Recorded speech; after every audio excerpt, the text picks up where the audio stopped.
presented by Bullet Music Rajdhani. Mixed by SA Music Recording Studio, Madhepura. जब जब याद तो घर डीजे आनंद राज सिमरी बख्तियारपुर। अखियाँ बहुत रोई है,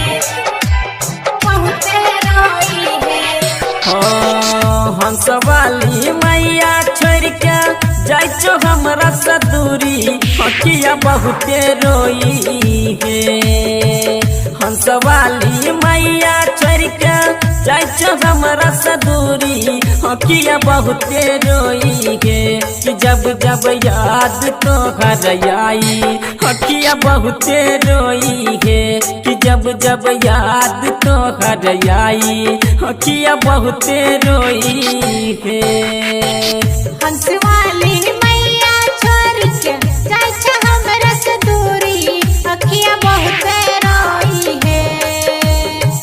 हंसवाली मैया छोड़ के जाइछो हमरा से दूरी, अखियाँ बहुत रोई है।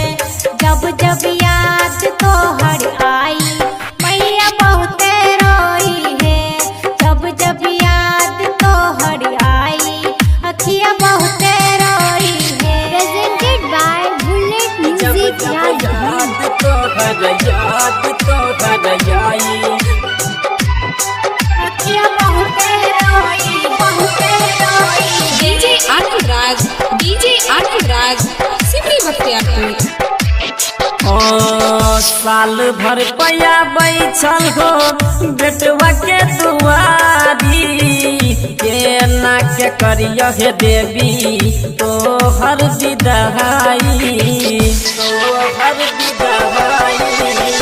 साल भर में आबै छलो बेटी के दुआरी, के ना के करिया है बेबी तोर हम विदाई।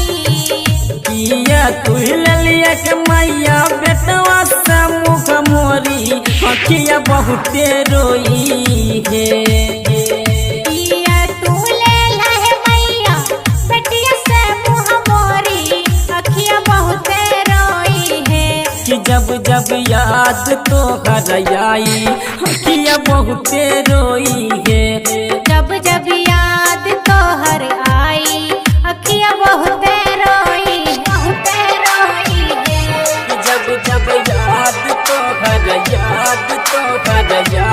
Presented by Bullet Music Rajdhani.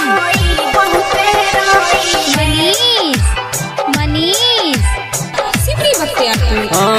किया तू छोड़ के जाइछो भेल कन कमी के, गाबै छ भजन बेटा परम मधु प्रेमी है, परम मधु प्रेमी है।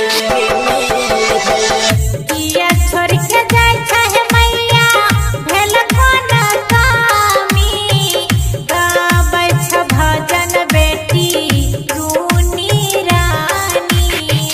मंदिर में गानै चल पीर राजा रूनी, अखिया बहुते रोई है।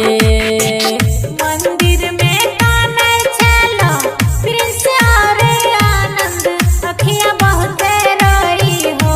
कि जब जब याद तो घर आई, अखिया बहुते रोई है।